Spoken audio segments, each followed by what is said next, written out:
Este encuentro inició faltando pocos minutos para las 4 de la tarde, con honores militares para el presidente Abinader y los exmandatarios.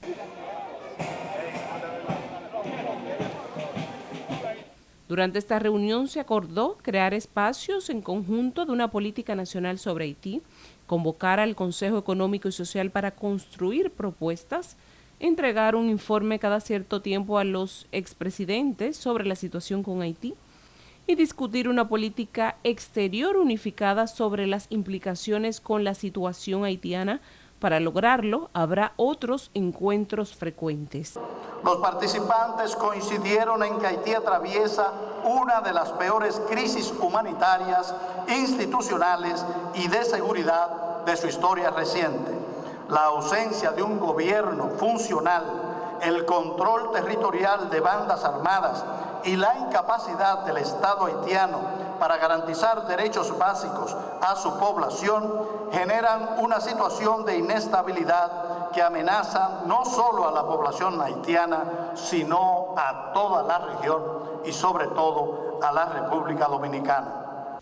Durante esta reunión, los expresidentes conocieron los detalles de los trabajos para reforzar el control fronterizo y reafirmaron la necesidad de aplicar la ley migratoria con firmeza y respeto a los derechos humanos. Con firmeza y respeto a los derechos humanos. Respaldaron los operativos de repatriación de personas en situación migratoria irregular realizados bajo los marcos legales nacionales e internacionales.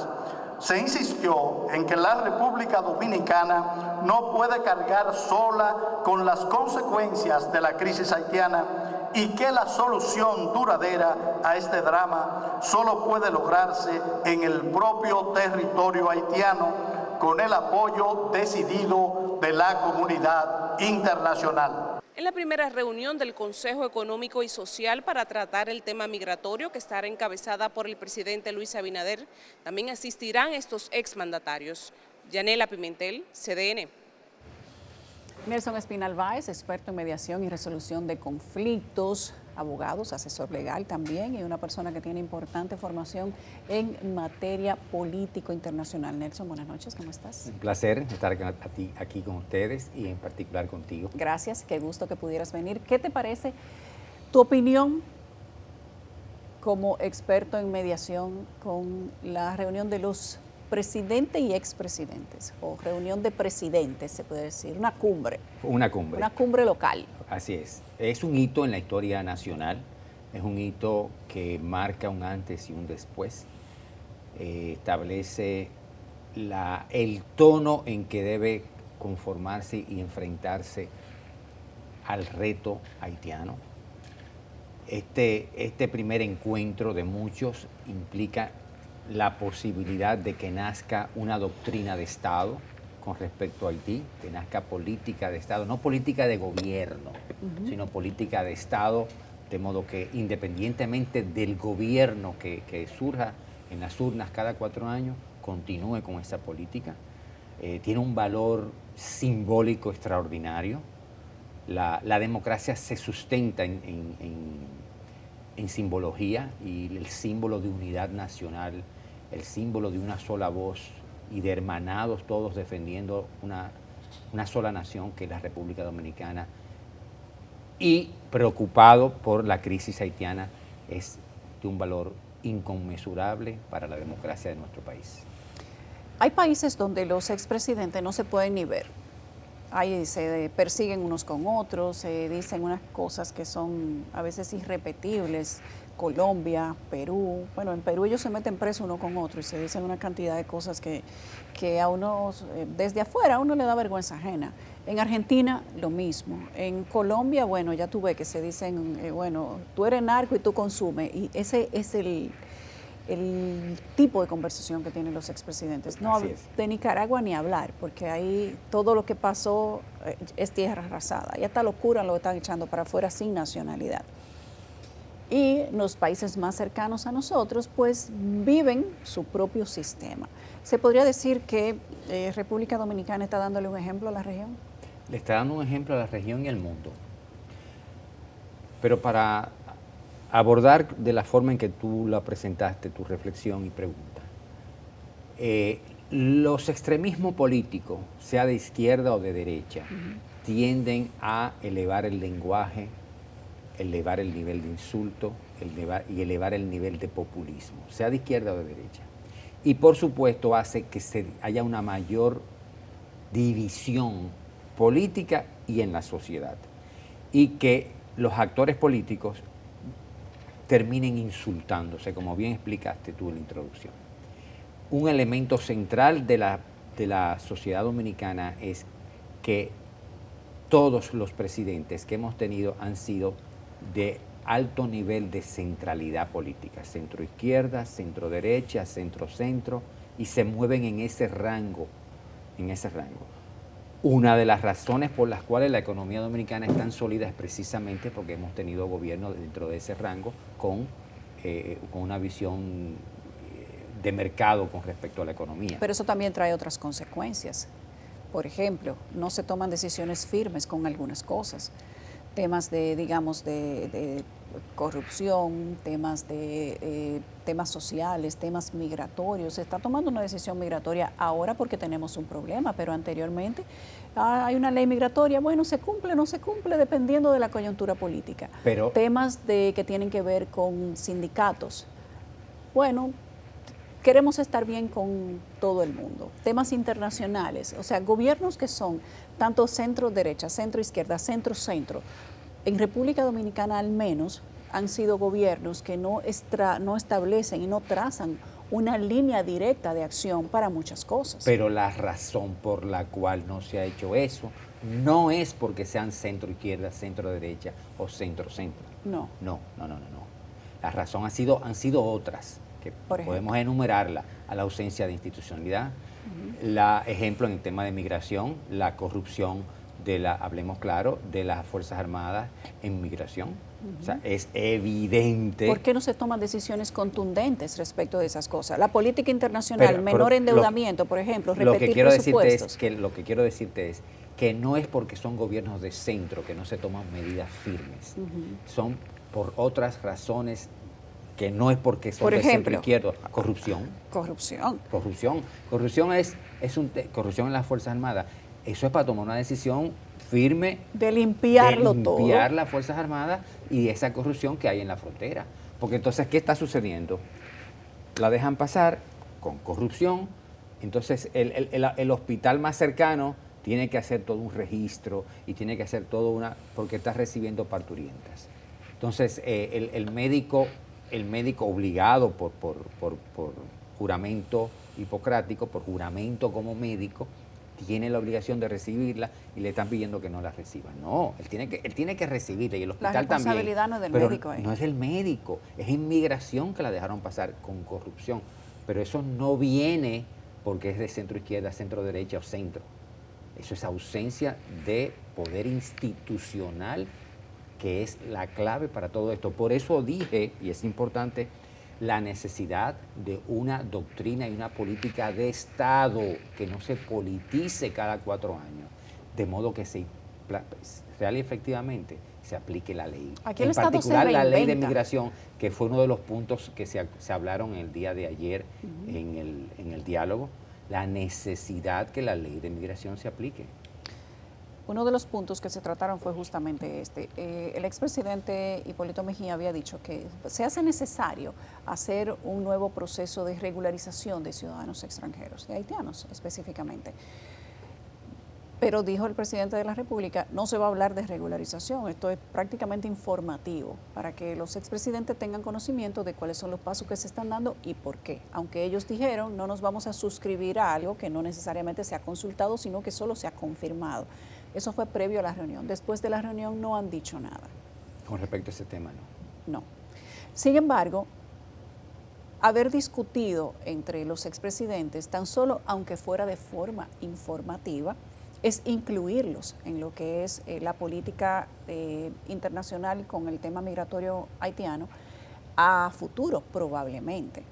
¿Tú crees que tal vez estamos soñando cuando pensamos que quizás se debería tener un consejo de expresidentes para temas de trascendencia nacional? Yo diría que debiera aprovecharse la reunión de ayer para darle continuidad a esos encuentros presidenciales.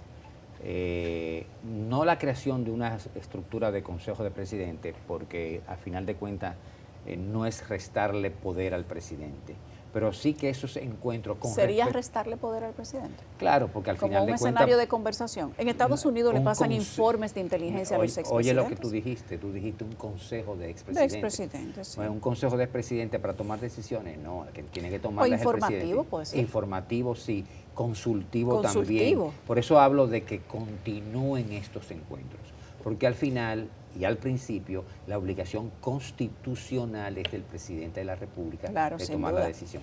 Pero sí, perdona, así como digo que no debe crearse un consejo de presidente para estos temas o para otros temas, pero sí que continúen esos encuentros como un espacio de diálogo al más alto nivel del presidente y los expresidentes para temas de seguridad nacional, crisis haitiana y similares.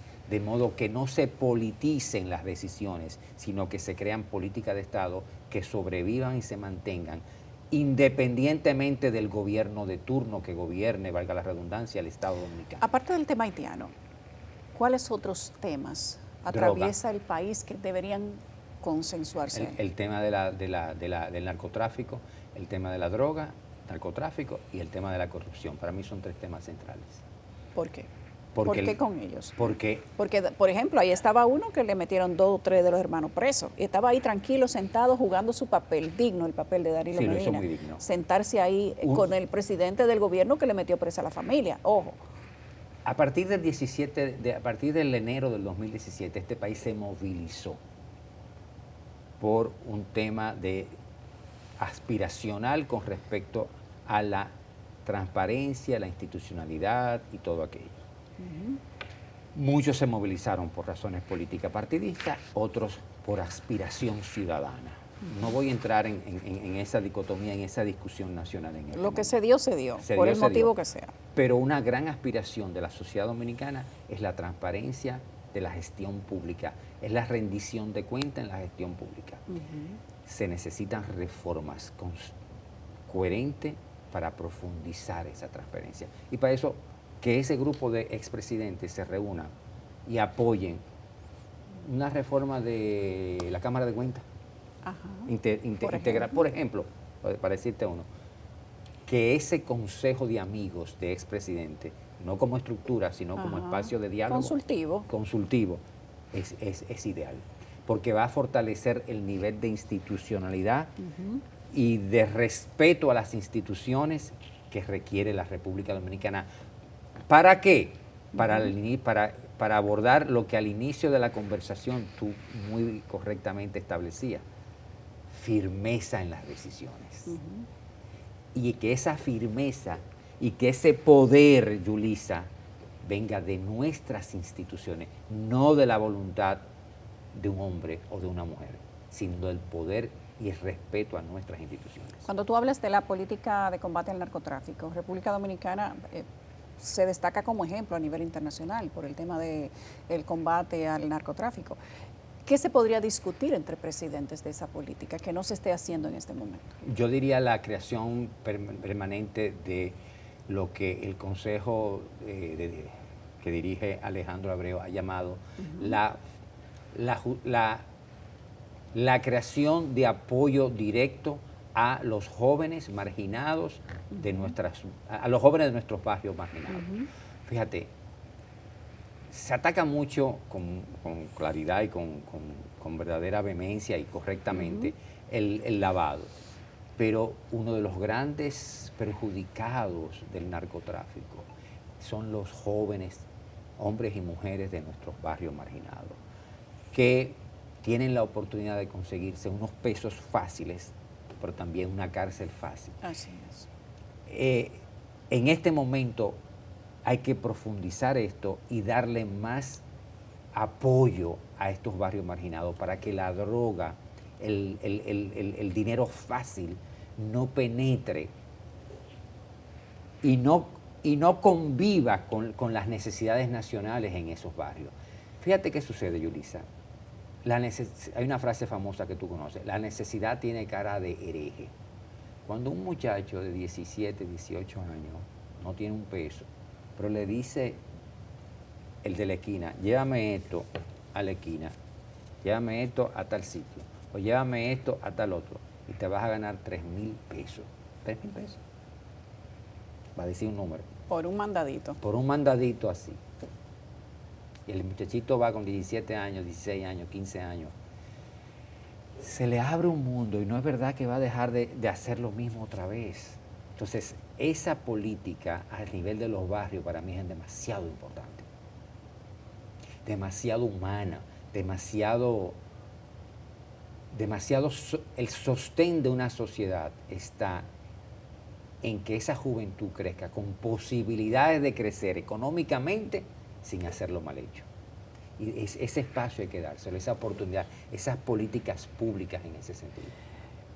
Si tuviéramos que hablar, por ejemplo, ya me dijiste que narcotráfico, pero ¿y endeudamiento? Política de endeudamiento del país. ¿Sería un tema que cabría entre los expresidentes? Sería un tema que habría, pero yo invitaría a economistas adicional a ellos. A decir, porque ahí es un tema que no es solo político, es un tema que merece, a ver, que es una pena que no esté nuestro amigo Jaime y comparten esto. Cuando tú hablas de política internacional respecto al endeudamiento, tú tienes que entender no solamente tu proceso interno, tienes que entender la política internacional de endeudamiento de otros países, tasa del dólar, inflación en Estados Unidos y todo ello. Un tema de endeudamiento como política de Estado es posible entre los expresidentes, pero muy escueto con el asesoramiento de economistas de fuste, que ayuden a ellos a entender el acuerdo a que se va a arribar. ¿Por qué? Porque si no puede manejarse con una visión un poquito populista o corta no endeudamiento, ¿no endeudamiento en qué? ¿Cómo? Ahí hay que tener cuidado. No para que no se haga, sino no para que se llegue a acuerdo, no se llegue a acuerdo, sino que se llegue a acuerdo bien informado, se llegue a acuerdo bien estructurado, con buenos asesores, porque el objetivo no es llegar a acuerdo por llegar a acuerdo. Entonces, se necesita ese apoyo de expertos para estos fines. La reunión de los expresidentes, si se ampliara a otros temas, si se hiciera recurrente, una vez al mes, una vez cada 3 meses, 2 veces al año, ¿afectaría la independencia de la oposición? Respecto a temas como Haití, no. Respecto a temas nacionales de seguridad nacional, de la crisis haitiana. Porque el trabajo de la oposición es el contrapeso de lo que hace el gobierno. Pero tiene tantos temas en que hacer contrapeso que al contrario, podría ser perfectamente, voy más lejos, te voy a decir un ejemplo. Se acordó tal política en tema de Haití. Y en la implementación, el gobierno de turno, no necesariamente el actual, el gobierno de turno no la está implementando como se acordó. Eso es para que el de oposición diga, se acordó que para el 1 de febrero del 2026 iba a haber esto y esto. Y estamos a 5 de febrero y no se ha hecho. Al contrario, sirve para que se implemente en excelencia lo acordado y para que la oposición sirva de contrapeso. ¿Qué tú opinas, aparte de lo que se dijeron los expresidentes, de la discusión que hay en este momento en los medios de comunicación de si se debe o no modificar la ley, creo que es 167.80 y algo, o 62, perdón, porque la ley que nosotros tenemos vigente es de 1962. No se ha modificado, aunque se ha intentado muchas veces. 137.62 es la ley. Pero los últimos ejemplos que hemos tenido ayer, hoy, antes de ayer, la semana pasada, hacen que uno se sienta en una especie de zona gris. Bueno, no debe de haber censura, pero la verdad es que algunas personas se están extralimitando. Aquí se le dice narcotraficante, ladrón, pájaro, a cualquier funcionario o a cualquier persona. Inclusive los mismos colegas de medios de comunicación se lo dicen uno con otro. pero se trata de someter un proyecto de ley, entonces se dice, no, porque si yo tengo que modificar lo que yo digo, es censura. ¿Cuál es la realidad que hay detrás de eso? ¿Cuál es el comportamiento, digamos que sociológico que hay en esta discusión? Bueno, sí, tú me has hecho una pregunta sociológica, no de ley, porque no conozco el proyecto, para ser honesto. El proyecto dice que se puede demandar a la persona que lo diga y que el medio puede excluirse, que hay sanciones de salarios mínimos, X cantidad de salarios mínimos para la persona que se le compruebe la difamación, que un organismo como el INACON, que sería el sustituto de ahora mismo espectáculos públicos, podría pedir el cierre de las cuentas, limitar tanto de redes sociales como de YouTube, etcétera, y que podría llamar a sanciones que no serían penales a estas personas. ¿Y cuál es el argumento que establecen los que se oponen? Que eso es censura y que es un conflicto, combate contra la democracia y que se trata de hacer una ley mordaza.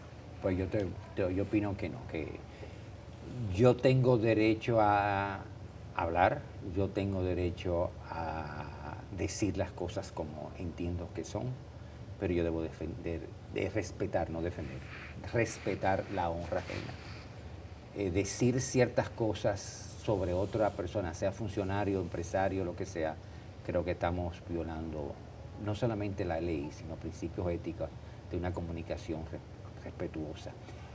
La democracia se sustenta en la libertad, no en el libertinaje. La democracia se sustenta en la posibilidad abierta que tú, una vez yo me pare aquí o al lado mío, me diga lo que tú opines de Nelson Espinal Báez. Opino que Nelson Espinal no sabe nada, o Nelson Espinal esto, Nelson, perfecto, es tu derecho. Y sobre ese derecho tenemos que protegerte y avalarte. Pero el derecho a difamar a esa persona, tú no lo tienes. Entonces es esa línea, ese equilibrio. Te lo voy a decir de nuevo, ese centro político que iniciamos la conversación debe estar. Aquí se difama abiertamente sobre empresarios, sobre cualquiera. Sobre cualquiera. El asunto es que pareciera que las personas del gobierno, sobre todo, porque la gente del sector privado se querella, se presenta a una fiscalía y pone una denuncia, y por lo menos hay que llamar a la otra persona que tenga que pedir disculpas. Pero a los funcionarios del gobierno pareciera que les da miedito querellarse y hacer uso de las facultades que le da la ley en este momento. ¿Por qué hay ese miedo en los funcionarios, en la gente del gobierno, de hacer valer lo que ellos mismos definen como la honra personal? No entiendo por qué hay ese miedo, porque si hay algo importante para un político es su credibilidad. Si hay algo importante para un político es su buen nombre. Si hay algo importante para un político es que se le respete. No necesariamente que se le siga, pero que se le respete.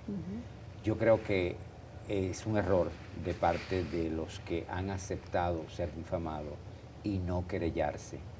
Al menos que, no, cosa que es posible, no haya habido un tipo de acuerdo con ese programa o esa persona y haya habido algún tipo de acuerdo del que sea. Cuando se habla de esta ley, que bueno, ya se ha retirado una parte, pero queda el proyecto de ley que presentó el gobierno, también hay un argumento que sería bueno que con el conocimiento que tú tienes de temas de arbitraje y resolución de conflictos, más tu conocimiento de la ley en sentido general, nos digas cuál sería la diferencia entre un proyecto de ley específicamente para regular el contenido de los medios digitales y el Código Civil que te establece tu derecho como persona a mantener tu honra pública, con el que también tú puedes presentar una denuncia. Una ley especial sobre contenidos digitales implicaría muchas consecuencias que necesariamente tendría que intervenir el órgano regulador sobre medios, que es el Intotel. Esa ley establecería una serie de alcances que un código civil, que un código penal, bueno, un código civil no podría establecerse. Sería más minuciosa, más abarcadora, con un alcance no solamente en los medios electrónicos y digitales, sino en la creación, en la posibilidad de otros medios, como el ejemplo, la inteligencia artificial, cómo es posible trabajarlo. son temas muy sofisticados que merecen una atención particular. Y esa ley especial lo trabajaría con expertos en temas digitales, con expertos en temas tecnológicos, lo cual en un código no es tan sencillo. Gracias, Nelson. Siempre es un gusto tenerte aquí. El tiempo pasa un chin rápido. Por eso uno siempre tiene que mandar a buscar a Nelson Espinal, ese hombre pausado, tranquilo, que te dice cualquier cosa, pero con esa santa calma. Gracias, Nelson Espinal Valls. Qué gusto tenerte aquí.